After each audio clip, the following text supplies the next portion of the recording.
Hello friends, एक बार पुनः आप सभी का हमारे online platform study with GK YouTube channel पर हार्दिक स्वागत है। तो आज की हमारी चर्चा का विषय रहेगा राजनीति विज्ञान नागरिक शास्त्र, जिसके अंतर्गत राजनीतिक अवधारणा संप्रभुता के बारे में हमारी चर्चा रहेगी। इस वीडियो लेक्चर के माध्यम से हम संप्रभुता क्या है, संप्रभुता का अर्थ और महत्वपूर्ण परिभाषा को जानने की कोशिश करेंगे, जो आगामी प्रतियोगी परीक्षाओं की दृष्टि से आपके लिए बेहद ही महत्वपूर्ण है। हो सकता है कि इस टॉपिक पर हमारे 2 से 3 वीडियो सीरीज बने। तो आइए शुरुआत करते हैं।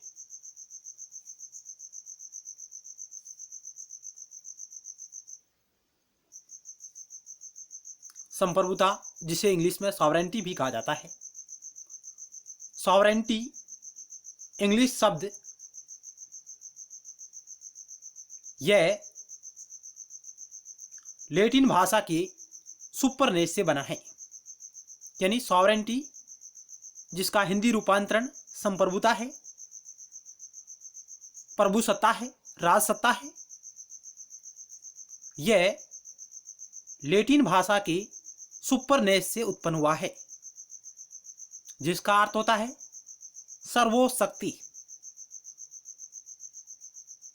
तो आइए टू द पॉइंट आगे बात करते हैं।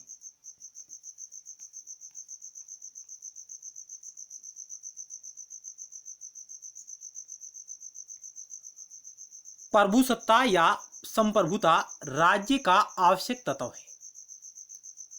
राज्य के जो 4 तत्व है, जनसंख्या, निश्चित भूभाग, सरकार और संप्रभुता, उन चारों में से संप्रभुता, उसे हम प्रभुसत्ता भी कह सकते हैं और इसे हम राजसत्ता भी कह सकते हैं।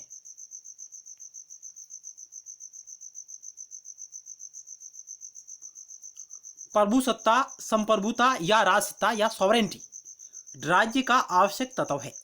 इसके अभाव में हम राज्य की कल्पना नहीं कर सकते।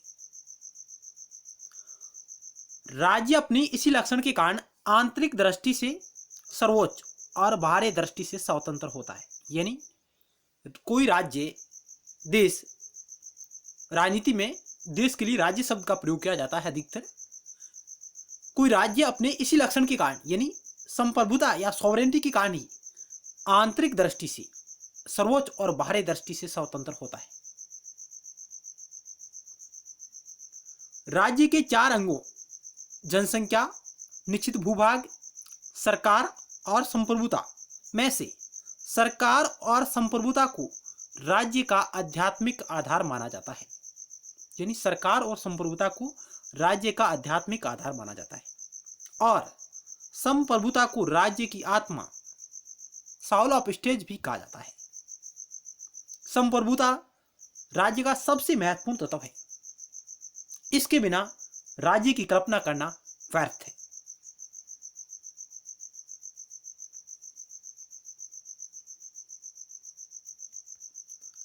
अब हम बात करेंगे आंतरिक क्षेत्र में संप्रभुता।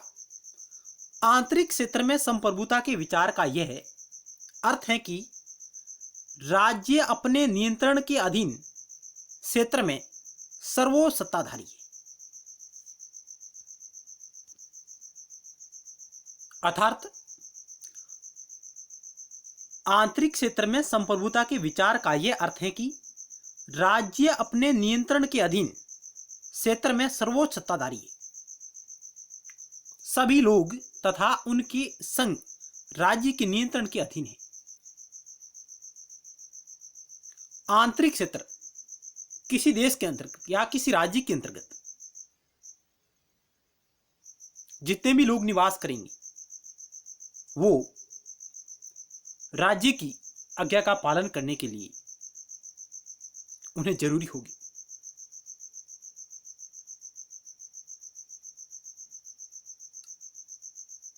जो भी कार्य, जो भी कानून बनेंगी, वो उस राज्य के अधीन होंगे।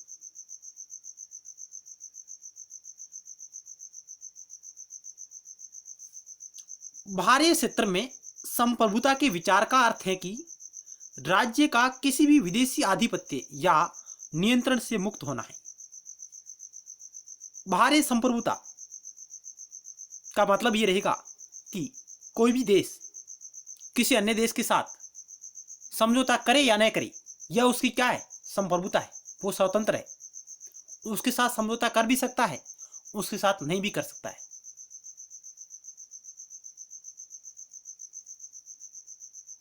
यानी राज्य का किसी विदेशी आधिपत्य या नियंत्रण से मुक्त होना, ये बाहरी क्षेत्र में संप्रभुता है। भारत एक संप्रभु राष्ट्र है।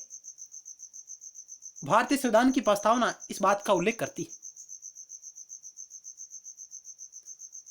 हम भारत के लोग भारत को एक संपूर्ण प्रभुत्व संपन्न समाजवादी पंथ निरपेक्ष लोकतंत्रात्मक गणराज्य बनाने के लिए, यानी भारतीय संविधान की प्रस्तावना भारत को एक संप्रभु राष्ट्र घोषित करती है, क्योंकि भारत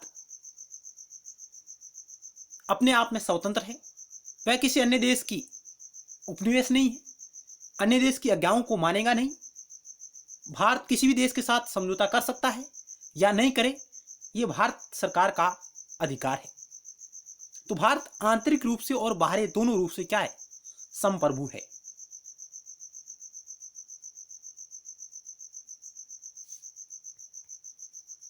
आगे बात करते हैं प्रभुसत्ता की संकल्पना। प्रभुसत्ताधारी की इच्छा को सर्वशक्ति के रूप में मान्यता देती है। यानी संप्रभुता की संकल्पना संप्रभुताधारी की इच्छा को सर्वशक्ति के रूप में मान्यता देती है। इसलिए प्रभुसत्ता एक असीम और स्थायी शक्ति है। संप्रभुता क्या है, असीम है और स्थायी शक्ति है। इसका अर्थ यह नहीं है कि प्रभुसत्ता का प्रयोग करते समय विवेक से काम नहीं लिया जाता या प्रचलित रीति रिवाजों या सामाजिक मूल्यों या न्याय या सामान्य हित के विचार को ध्यान में नहीं रखा जाता। कहने का मतलब यह होगा कि यदि हम प्रभुसत्ता का प्रयोग करते हैं तो हमें इन सभी बातों को ध्यान में रखकर इसका प्रयोग करना होता है। सामाजिक मूल्य, न्याय, सामान्य हित, प्रचलित रीति रिवाज, परंपराएं, इन सभी को एक दृष्टि में रखा जाता है।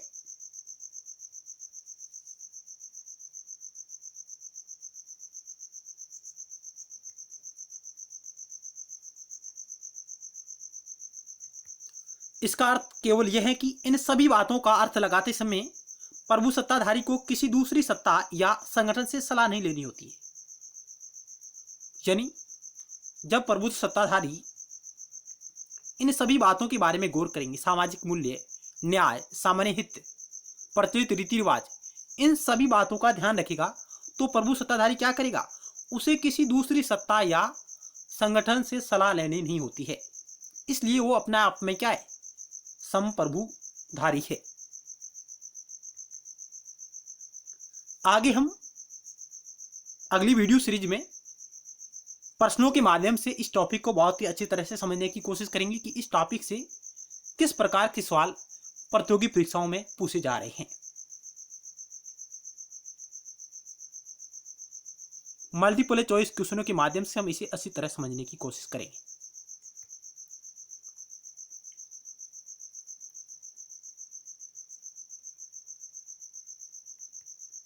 प्रभुसत्ताधारी जब न्याय या नैतिकता का पालन करता है तो वह स्वयं ये निर्णय करता है कि न्याय क्या है।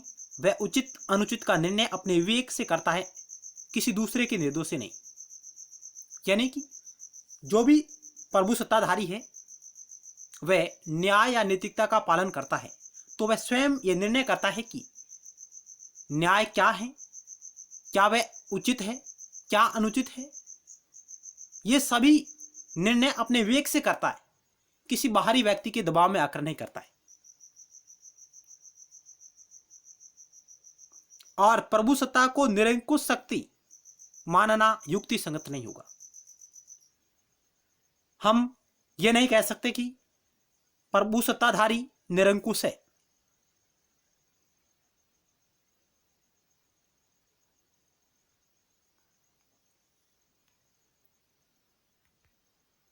अब आगे JW गॉर्नर की पुस्तक आती है इंट्रोडक्शन टू पॉलिटिकल साइंस, राजनीति विज्ञान की रूपरेखा के अनुसार उन्होंने एक परिभाषा दी है इस पुस्तक में। JW गॉर्नर ने उन्होंने कहा कि प्रभुसत्ता राज्य की एक ऐसी विशेषता है जिसके कारण वह कानून की दृष्टि से केवल अपने इच्छा से बंधा होता है, अन्य किसी की इच्छा से नहीं। कोई अन्य शक्ति उसकी अपनी शक्ति को सीमित नहीं कर सकती। यह परिभाषा JW गॉर्नर की है, जो उन्होंने अपनी पुस्तक इंट्रोडक्शन टू पॉलिटिकल साइंस में दी है, राजनीति विज्ञान की रूपरेखा के अनुसार, कि प्रभुसत्ता राज्य की एक ऐसी विशेषता है जिसके कारण वह कानून की दृष्टि से केवल अपनी इच्छा से बंधा रहता है, अन्य किसी की इच्छा से नहीं। कोई अन्य शक्ति उसकी अपनी शक्ति को सीमित नहीं कर सकती। यही क्या है? प्रभुसत्ताधारी है। आगे बात करते हैं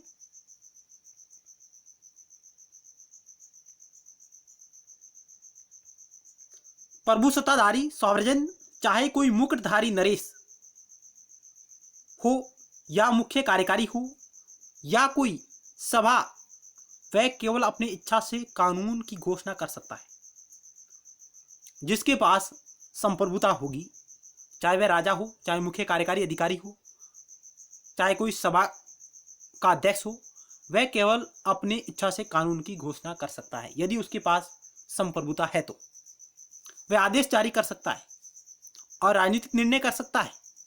ये कानून, आदेश, निर्णय उसके अधिकार क्षेत्र में आने वाले सभी लोगों या समूहों या संगठनों के लिए क्या है? बाध्यकारी होते हैं। जो भी प्रभुसत्ताधारी आदेश जारी करेगा, नियम बनाएगा, वे सभी उसके नियंत्रण में आने वाले सभी संगठनों, समूहों, लोगों पर क्या है? लागू होगी।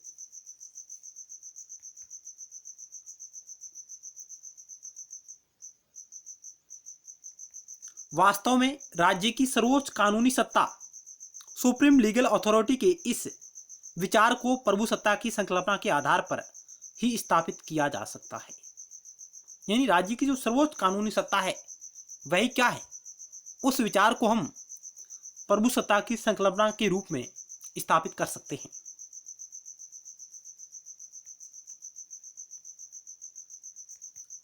संप्रभुता शब्द की उत्पत्ति लैटिन भाषा की सुपर प्लस ने से हुई है, जिसका अर्थ सर्वोच्च सत्ता। अतः संप्रभुता किसी राज्य की सर्वोच्च सत्ता को कहा जाता है। यानी किसी राज्य की सर्वोच्च सत्ता ही क्या है? संप्रभुता है। संप्रभुता शब्द का सर्वप्रथम प्रयोग फ्रांसीसी विचारक ज्यां बोदा ने 1577 में अपनी रचना कृति सिक्स बुक कंसर्निंग रिपब्लिक में किया। सिक्स बुक कंसर्निंग रिपब्लिक में उन्होंने संप्रभुता शब्द का सर्वप्रथम प्रयोग किया। इसलिए संप्रभुता शब्द का जनक ज्यां बोदा को कहा जाता है। इसलिए इसका उद्भव 16वीं शताब्दी से माना जाता है। संप्रभुता एक आधुनिक विचार है। संप्रभुता का विचार एक आधुनिक विचार है और यह जीन बोदा द्वारा प्रतिपादित किया गया। यानी संप्रभुता की उत्पत्ति 16वीं शताब्दी से मानी जाती है। जीन बोदा के द्वारा उन्होंने सबसे पहले 1577 में अपनी प्रसिद्ध रचना सिक्स बुक कंसर्निंग रिपब्लिका में किया। लेकिन जीन बोदा ने भी इस संप्रभुता के ऊपर कुछ बाधाएं लगाई, कुछ आरोप लगाए। आगे बात करते हैं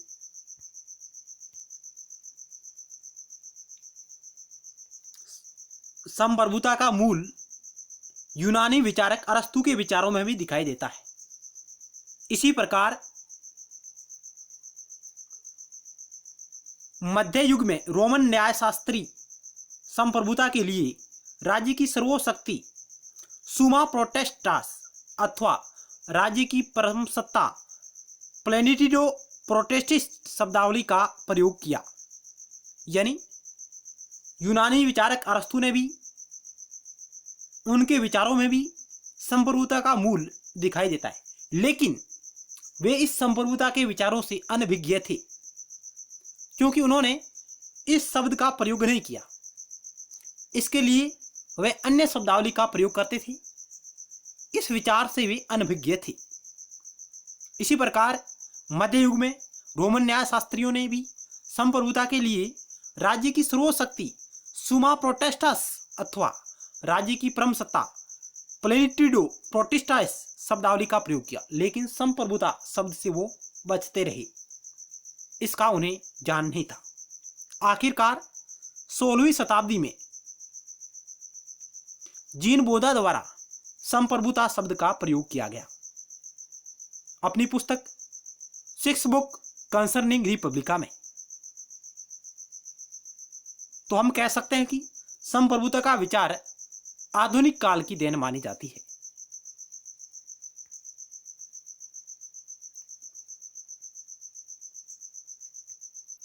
बोधा ने अपनी प्रसिद्ध रचना रिपब्लिका में संप्रभुता के सिद्धांत का आधुनिक अर्थ में प्रतिपादन किया।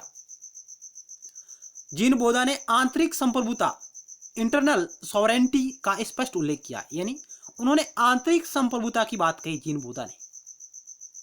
यह महत्वपूर्ण बिंदु है प्रतियोगी परीक्षाओं की दृष्टि से। अपनी किस पुस्तक में इसकी बात की उन्होंने? 6 बुक कंसर्निंग रिपब्लिका में।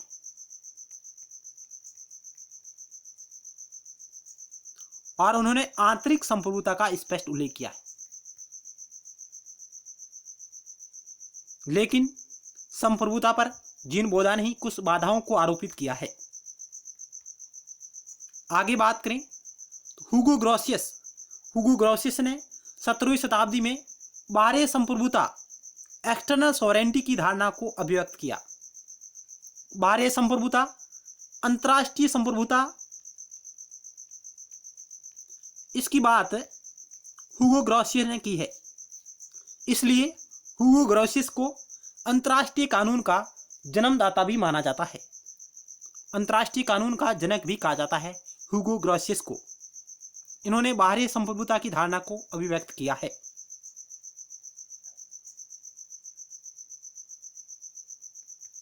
आगे बात करें, इस प्रकार इस संप्रभुता की अवधारणा का विकास धीरे धीरे वर्तमान समय तक हो रहा है।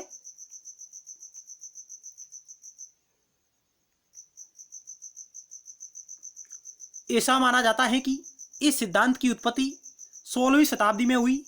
उन दिनों जब 16वीं शताब्दी में इस सिद्धांत की उत्पत्ति हुई, उन दिनों मध्ययुगीन मान्यताएं और संस्थाएं लुप्त होती जा रही थी और राष्ट्रीय एवं राजतंत्रीय राज्य का उदय हो रहा था। जब ये विचार दुनिया के सामने आया संप्रभुता का, तब मध्ययुगीन जो भी मान्यताएं और संस्थाएं थी लुप्त होती जा रही थी और राष्ट्र राज्य का उदय हो रहा था।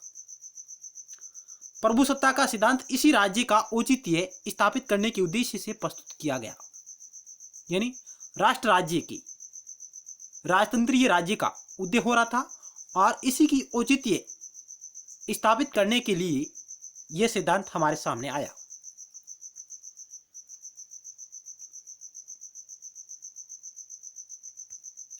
एक सशक्त मजबूत राष्ट्रीय राजतंत्र की स्थापना के लिए 2 तरह के विचारों का खंडन आवश्यक था।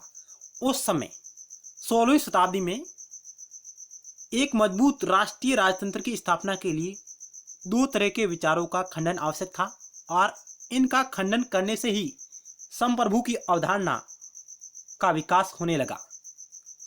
एक तो यह था कि पोप की सत्ता राष्ट्र राज्यों की अधिपति के ऊपर होती थी। उस वक्त मध्यकाल में पोप की सत्ता है जो राष्ट्र राज्यों की अधिपति के ऊपर होती थी। दूसरी बात यह थी कि राज्य के भीतर सामंत, सरदार, स्वशासी नगरों, स्वायत्त औद्योगिक श्रेणियों की अपनी अपनी शक्तियां नरपति की शक्तियों को कुछ हद तक सीमित कर देती थी। ये 2 विचार है जो उस वक्त प्रचलित थे, लेकिन इनका खंडन किया गया। इन दोनों मान्यताओं का खंडन करने के लिए प्रभुसत्ता का विचार सबसे उपयुक्त था। यानी इन दोनों धारणाओं को खंडन कैसे करेंगे, तो इन धारणाओं को खंडन करने के लिए संप्रभुता का विचार उस वक्त सामने आया।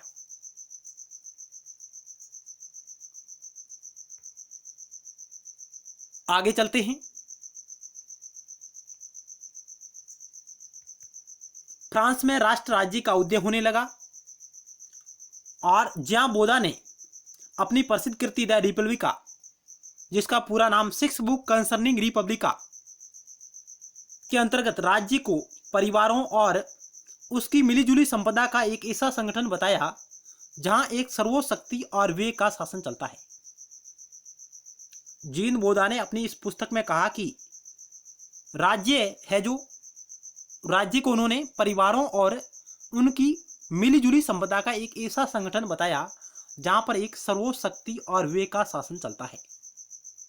उसने प्रभुसत्ता की एक परिभाषा दी जीन बोदा ने कि यह नागरिकों और प्रजाजनों के ऊपर एक ऐसी सर्वोच्च शक्ति है जो कानूनों के बंधनों से नहीं बंधी होती है।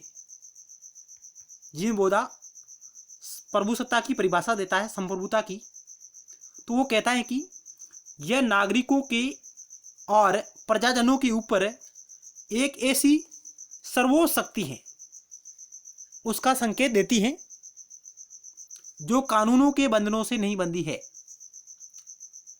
तो यह परिभाषा जीन बोदा की है, इसे आप नोट करिएगा, क्योंकि कई बार यह परिभाषा प्रतियोगी परीक्षाओं में पूछी गई है। आगे चलते हैं।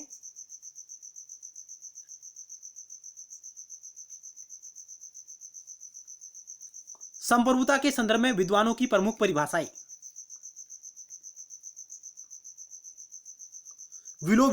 विलोबी ने कहा कि संप्रभुता राज्य की सर्वोच्च इच्छा को प्रकट करती है।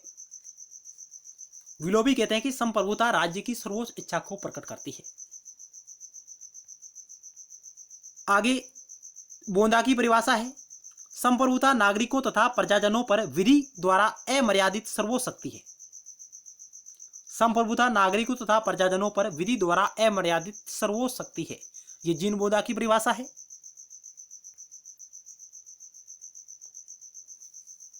तो इसका विकास क्रम की बात करें संप्रभुता की, सबसे पहले बोदा, उसके बाद हुगो ग्रोसियस, उसके बाद हॉब्स, रूसो और ऑस्टिन के विचारों में संप्रभुता का विचार सर्वोत्तम रूप से विकसित हुआ।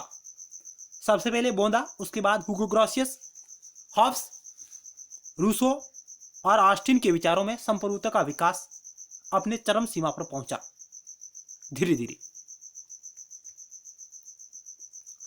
आगे परिभाषा की बात करें, डुग्वी की परिभाषा थी। उन्होंने कहा कि संप्रभुता राज्य की आदेशकारी शक्ति है। संप्रभुता राज्य की आदेशकारी शक्ति है। रूसो कहते हैं कि सार्वजनिक संकल्प ही संप्रभु है। सार्वजनिक संकल्प ही संप्रभु है। लोकप्रिय संप्रभुता की अवधारणा रूसो द्वारा प्रतिपादित की गई।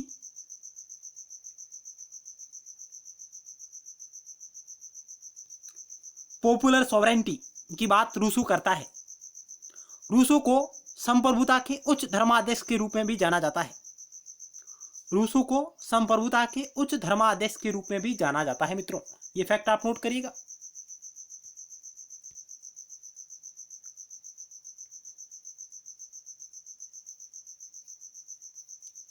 आगे जेलनेक की परिभाषा थी।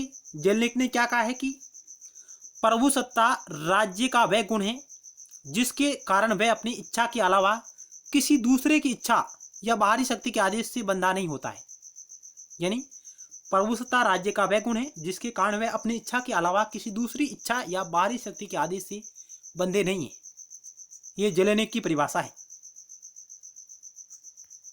इस प्रकार आज हमने इस वीडियो लेक्चर के माध्यम से प्रभुसत्ता का अर्थ, परिभाषा को समझने की कोशिश की।